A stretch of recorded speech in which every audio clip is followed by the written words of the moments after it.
Hello guys. അപ്പോൾ എവിടെ നോക്കിയാലും താമരയാണ് ട്രെൻഡിങ്. മാലയും കമ്മലും ഒക്കെ താമരയാണ്. പിന്നെ എല്ലാവരും ഡ്രസ്സിൻ്റെ മുകളിലും താമര വരയ്ക്കുന്നു. അപ്പോൾ ഞാൻ വിചാരിച്ചു എൻ്റെ ഡ്രസ്സിനും ഒന്ന് താമര കൊടുക്കാമെന്ന്. അപ്പോൾ എൻ്റെ കഴിഞ്ഞ കൊല്ലത്തെ ഓണക്കോടിയായിട്ടുള്ള ടിഷ്യൂവിൻ്റെ സെറ്റും കൊണ്ടുണ്ടായിരുന്നു. അതിൻ്റെ മുകളിലാണ് കേട്ടോ വരയ്ക്കുന്നത്. അപ്പോൾ വരയ്ക്കാൻ അത്ര കഴിവേറിയ ആൾക്കാരൊന്നല്ല ഞങ്ങൾ. അത് കാരണം കൊണ്ട് തന്നെ ഒരു പേപ്പറിൽ ട്രേസ് ചെയ്തിട്ട് പിന്നീട് സാരി അതിൻ്റെ മുകളിലിട്ടിട്ട് അതിൻ്റെ മുകളിലാട്ടോ വരച്ചെടുത്തിട്ടുള്ളത്.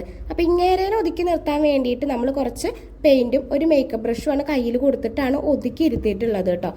പിന്നെ നമ്മളിങ്ങനെ താമര വരച്ചു, കുറച്ച് താമരയും മുട്ടും പിന്നെ ഇലയും, അതാണ് നമ്മൾ ഉദ്ദേശിച്ച ഡിസൈൻ കേട്ടോ. അപ്പോൾ ഞാൻ ഒറ്റയ്ക്കല്ല കേട്ടോ ചെയ്തിട്ടുള്ളത്, എൻ്റെ അനിയത്തിമാരും കൂടിയിട്ടാണ് ചെയ്തിട്ടുള്ളത്. അല്ലാണ്ട് എനിക്ക് ഒറ്റയ്ക്കൊന്നും ഇത് ചെയ്യാൻ അറിയില്ല. പിന്നീട് താമരയൊക്കെ ഒന്ന് വരച്ച് പെയിൻറ്റ് ചെയ്ത ശേഷം നമ്മൾ ഈ ഒരു 4-5 കളറും കൂടി മിക്സ് ചെയ്തിട്ട് ഒന്ന് ഔട്ടർ ലൈനൊക്കെ ഒന്ന് കൊടുത്ത് നടുക്കിൽ കുറച്ച് മഞ്ഞയൊക്കെ കൊടുത്ത് ഒന്നും കൂടി ഒന്ന് നല്ല ഭംഗിയാക്കിയിട്ടുണ്ട് കേട്ടോ താമര. അപ്പോൾ ഇതാണ് വരുന്നത്. ഇത് നമ്മുടെ മേൽമുണ്ടാണ് കേട്ടോ. ആ മേൽമുണ്ടിൻ്റെ 2 കരയ്ക്കും ആണ് ഇങ്ങനെ കൊടുത്തിട്ടുള്ളത് കേട്ടോ. താഴെ വലിയ താമരയായി പോയി കേട്ടോ, കുറച്ച് വലുതായിട്ടുണ്ട്. അപ്പോൾ ഇതാണ് ഇതിൻ്റെ ഫൈനൽ ലുക്ക് എന്ന് പറയണത്. അപ്പോൾ ഞാൻ വിചാരിച്ചു ഫ്രണ്ടിലും കൂടി കുറച്ച് വരയ്ക്കായിരുന്നു എന്ന് എനിക്ക് തോന്നി. പക്ഷേ ഇതന്നെ ഒരു 3 ദിവസത്തെ പരിപാടിയാണ് കേട്ടോ, ഉറക്കമില്ലാതെ 3 ദിവസത്തെ പരിപാടിയായിരുന്നു. പിന്നെ ഉണ്ണിയുടെ ഡ്രസ്സും ഇങ്ങനെ തന്നെ വരച്ചിട്ടുണ്ട് കേട്ടോ.